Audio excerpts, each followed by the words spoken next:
বাংলাদেশের সিম নেটওয়ার্কের অবস্থা শহর ও গ্রামের বিভিন্ন রকম চ্যালেঞ্জ তৈরি করেছে। শহর অঞ্চলে সাধারণত ভালো মানের নেটওয়ার্ক পাওয়া গেলেও গ্রামীণ অঞ্চলে নেটওয়ার্কের মান এখনো বেশ খারাপ। অনেক গ্রাম অঞ্চলে নেটওয়ার্ক একদমই পাওয়া যায় না, সিগন্যাল খুবই দুর্বল থাকে। এর কারণে ইন্টারনেট ব্যবহার, কল ড্রপ এবং ডিজিটাল অন্যান্য সেবা পেতে বেশ ব্যাহত হয়, যা ডিজিটাল বাংলাদেশ গঠনের লক্ষ্য পূরণে এক ধরনের প্রতিবদ্ধকতা। বাংলাদেশ টেলিযোগাযোগ নিয়ন্ত্রক কমিশন বিটিআরসি এই বিষয়ে বেশ কিছু পদক্ষেপ নিচ্ছে, কিন্তু এখনো তা পুরোপুরি কার্যকর হয়নি। একটি গবেষণায় দেখা গেছে শহর অঞ্চলে 4G নেটওয়ার্কের গতি, সিগন্যালের মান সন্তোষজনক হলেও গ্রাম অঞ্চলে এটি খুবই বাজে। এটি শিক্ষা, স্বাস্থ্যসেবা এবং অন্যান্য ডিজিটাল পরিষেবায় বাধাগ্রস্ত করছে। অনেক এলাকায় শিক্ষার্থীরা অনলাইন ক্লাস এবং পরীক্ষায় অংশ নিতে সমস্যায় পড়ছে, যা তাদের শিক্ষার মানকে প্রভাবিত করছে। আসসালামু আলাইকুম।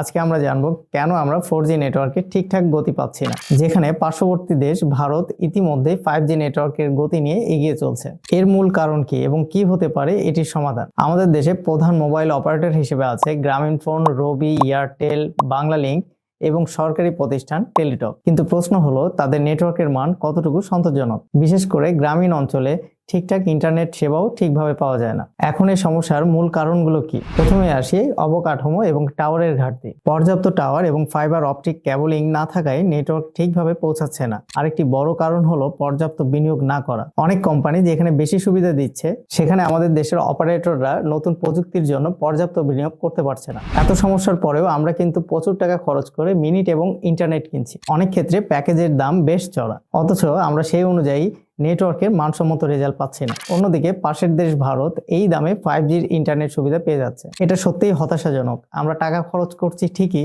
কিন্তু সেই অনুপাতে সত্যিই কি আমরা মূল্যায়ন পাবো? সেটা নিয়ে প্রশ্ন থেকেই যায়। সবার জন্য মানসম্মত এবং সাশ্রয়ী ইন্টারনেট সুবিধা পাওয়া এখন সময়ের দাবি। এছাড়াও নিয়ন্ত্রক সংস্থা বিটিআরসির দক্ষতার কিছু ঘাটতি আছে। অপারেটরদের উপর সঠিক নিয়ন্ত্রণ না থাকায় নেটওয়ার্ক মানের উন্নয়নের ব্যাঘাত ঘটছে। বিটিআরসি যদি এদের উপর আরো কঠোর নিয়ন্ত্রণ রাখতে পারত, তাহলে হয়তো সেবার মান আরো উন্নত হতো। একবিংশ শতাব্দীতে ইন্টারনেট সেবা একটি মৌলিক প্রয়োজন, আর আমাদের দেশে ইন্টারনেট সেবাকে আরো উন্নত করা জরুরি। সরকারের উচিত ট্যাক্স কমানো এবং অপারেটরদের জন্য সহনীয় পরিবেশ তৈরি করা, যাতে তারা উন্নত প্রযুক্তির ব্যবহার নিশ্চিত করতে পারে এবং সাধারণ মানুষ যেন সহজেই সাশ্রয়ী মূল্যে উচ্চ মানের ইন্টারনেট গতি পেয়ে যায়। ডিজিটাল বাংলাদেশের স্বপ্ন পূরণ করতে হলে এই ভোগান্তি অবশ্যই দূর করতে হবে। না হলে আমাদের দেশ কখনোই ডিজিটাল হতে পারবে না। শুধু মুখে মুখে বলাই হবে যে এটা ডিজিটাল বাংলাদেশ, কিন্তু দিন শেষে আমরা হাঁটু ভাঙা হয়ে থাকবো। তো এর সমাধান কি হতে পারে? নেটওয়ার্কের অবকাঠামো উন্নয়নে সরকারি এবং বেসরকারি বিনিয়োগ আরো বাড়াতে হবে। নতুন টাওয়ার স্থাপন এবং ফাইবার অপটিক কেবলিং বৃদ্ধির মাধ্যমে উচ্চগতির নেটওয়ার্ক পৌঁছে দেওয়া সম্ভব।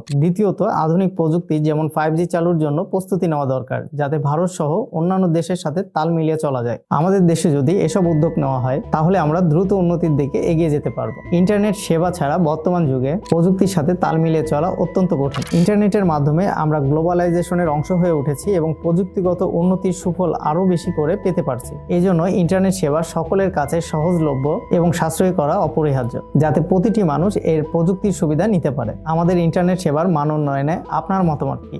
কমেন্টে জানিয়ে দিন। এই ভিডিওটি শেয়ার করুন যেন সকলের কণ্ঠে ইন্টারনেট সেবার মান উন্নয়নের আওয়াজ ওঠে।